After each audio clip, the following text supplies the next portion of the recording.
The Ford Model 48, also today more known as the 36 Ford, which of course it was the Model 8 which was built in 1936, was basically a 1935 repop, which got a couple of updates, if you want. So looks-wise, the grille was more integrated, looked more modern, and then but it still had the normal engine which they had in the one in those days, which was the 3.6 liter or 221 cubic inches flathead V8.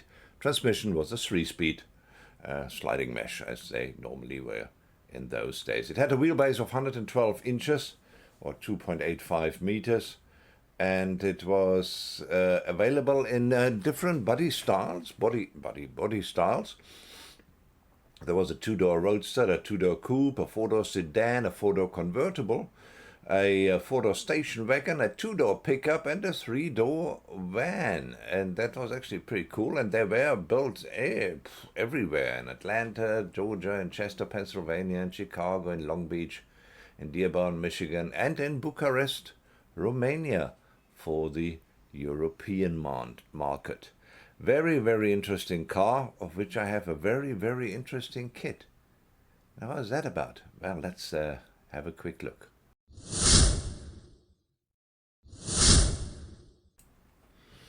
Hello, and welcome at Model Kit Beginner. Today we're going to have a look at this kit. It is a 36 Ford, I call it the customizing kit. Reflecting a bit here in my light, here you go. And very, very interesting box. Bought second-hand here in South Africa. Actually got 3 of those kind of Ford customizing kits. 36, there's a 40. And I think there's another 36. Don't tell you any nonsense here. Yeah, there's a 40. And there is a 3-in-1 36. Yeah, it's more the coupe version. Anyway, we will get to those when we get to those. So I have 3 of these kits which are old. And if I mean old, I mean older than me. Then you know they are old when they're older than me. So we're going to have a look at this particular 136 Ford customizing kit. But before we go down to the bench and look what is in the box of this particular kit, I suggest we have a look at the rather interesting history. I'll see you there.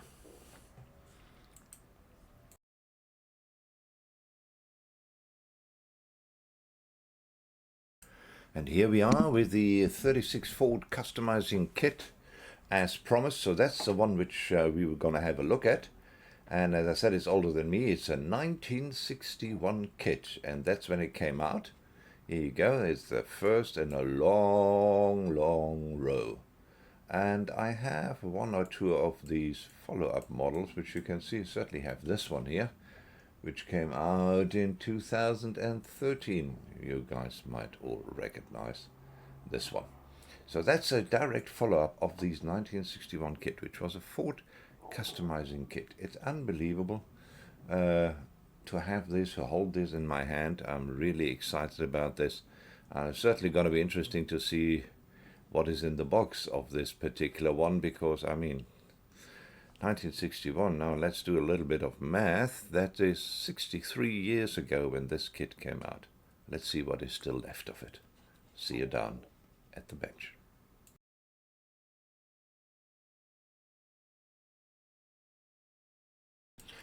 And here we are with the 36 Ford customizing kit. Very, very cool.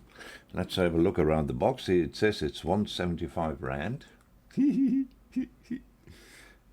I'm sure it was at the time.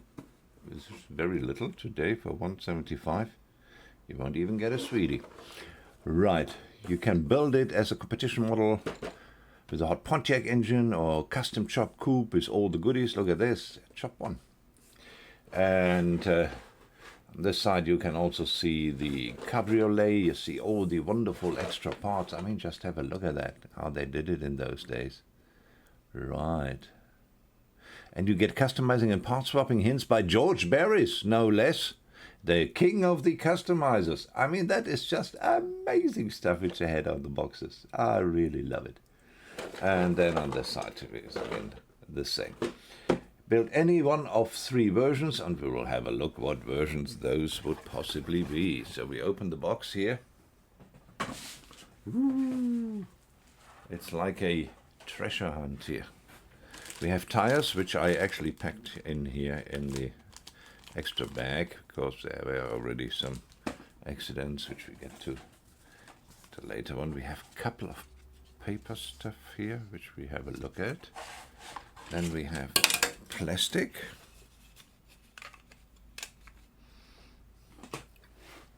We have plated stuff.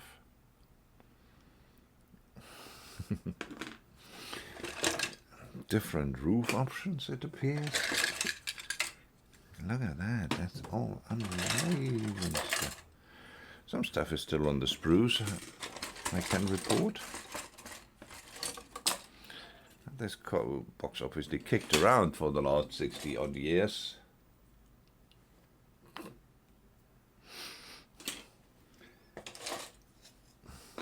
So we will kind of have a look at it piece by piece.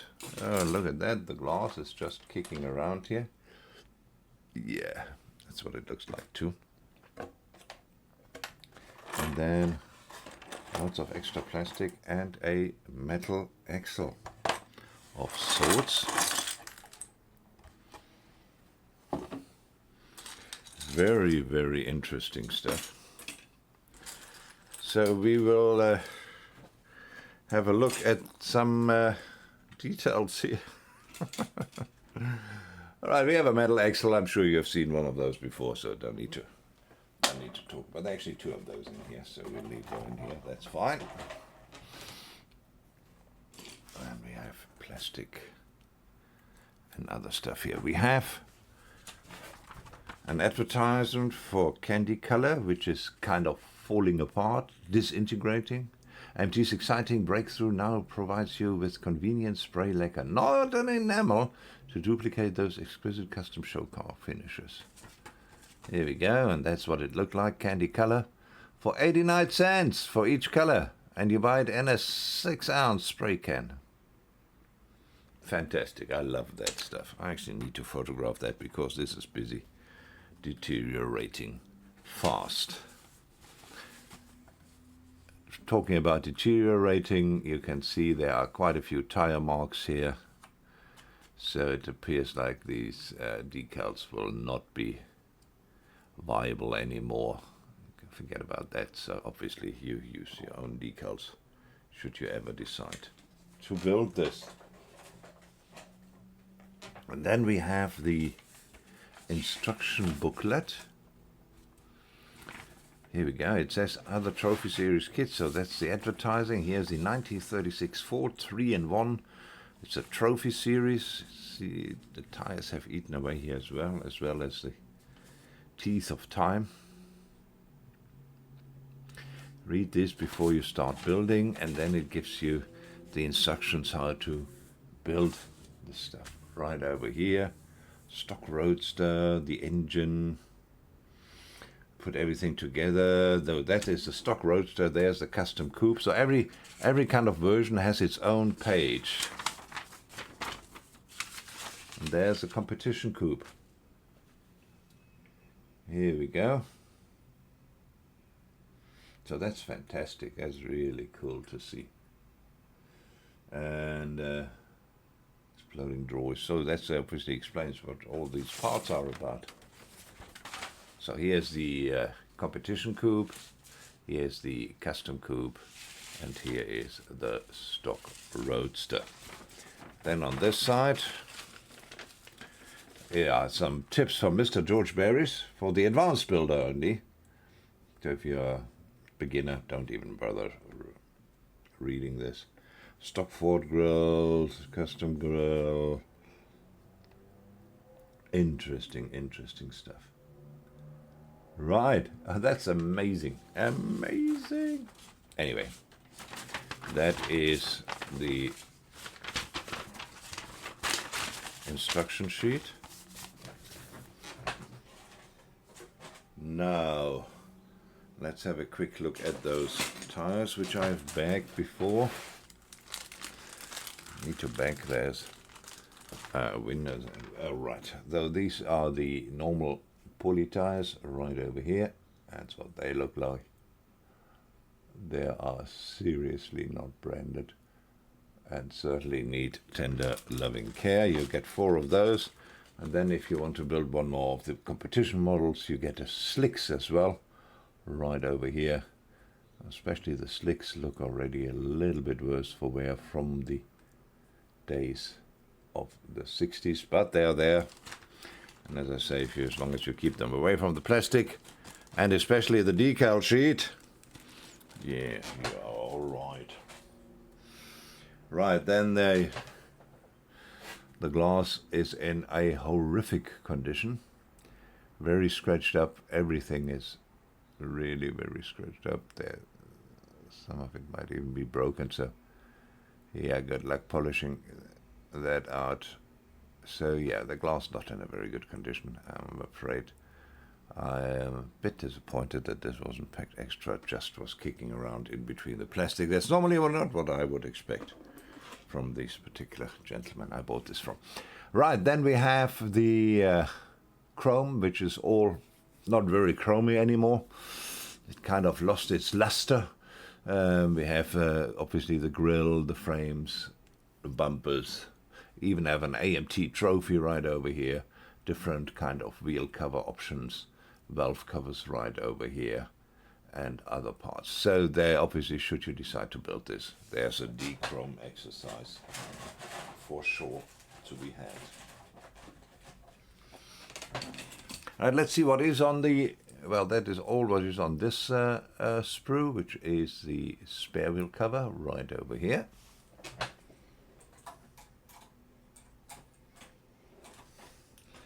We go through sprues where there is stuff on sprues. We take advantage of this. Then we have this one here, which has the it even says it has a roadster. And here we have the coupe instrument pedal. Here we go. See the differences. Very, very cool. So that's the roadster one. There's the coupe one. There's a steering wheel. Belt assembly right over here, and wheels right over there. Actually, plastic still feels very nice. There is a headlight bucket. There will be a second one in here somewhere. Then we have more engine parts right over here, as well as the rear lights and part of the frame. Here you go. Very interesting. Plastic feels all right. Has obviously seams and stuff, so cleanup would be required. Then we have these, the bottom part, which molded in exhaust right over here. Then we have the soft top, which is right over here. A couple of suspension parts, leaf springs, and then should you have decide to have the rear wheel covers on, there's one of those as well.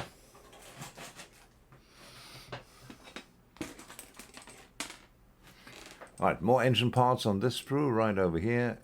Radiator, tonneau cover, engine halves, and headers right over here.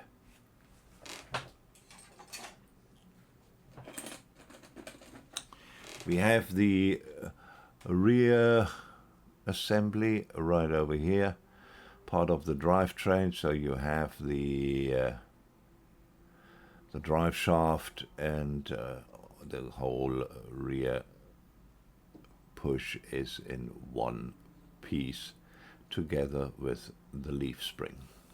Interesting. Here's the bonnet or hood. That's fine. Apologize for coughing. There's a bit of a virus going around. Here we have, I think that's the cover for this, the rumble seat. There you can build a rumble seat version. right over here. I think the Roadster has a rumble seat, if I'm not totally mistaken. There's another engine half. As they said, you could also have it with a Plymouth engine, so there's a different engine available for that as well.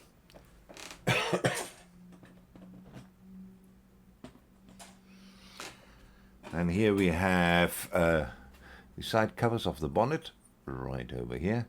Actually quite nice detail. You see modern kits who have that kind of detail. Lots of stuff is molded in, so lots of detail painting will be required. We have this frame, which is, I think, for the Cabriolet, if I'm not mistaken.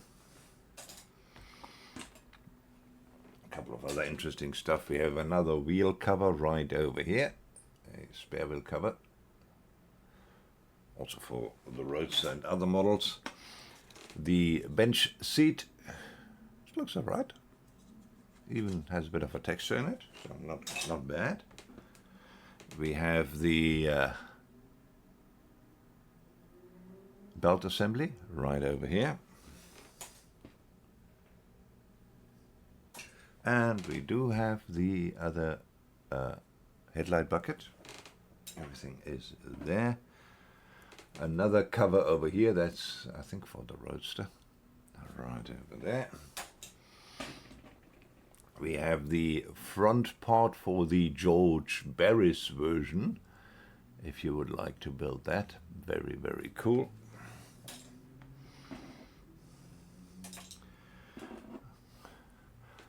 Steering column right over here. And then we have, let's put that all, we have bottom part with a rear seat. Here we go. Then on top of that would come the body right over here. And in the body, obviously, you have the interior pan. Let's put that in here. I think it would go in like that, wouldn't it?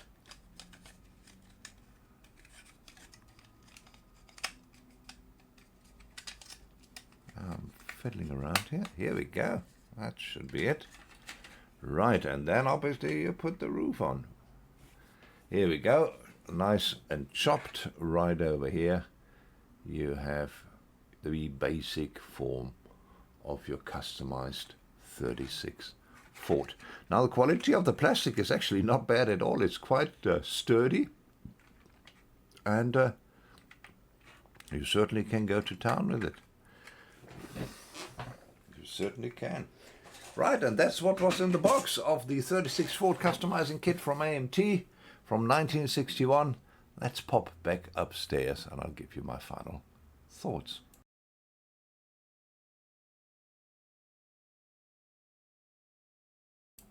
And here we are, back upstairs with 36 Ford customizing kit. I managed to get everything back into the box. And it is a very, very interesting kit. It is a historic kit. It is a kit which many of you might say, don't build it, don't build it.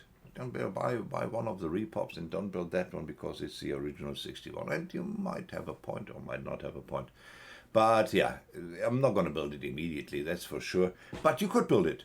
You could build it, there's not a problem. Tires, maybe you want to go into your tire box and find some ones which are not as sticky.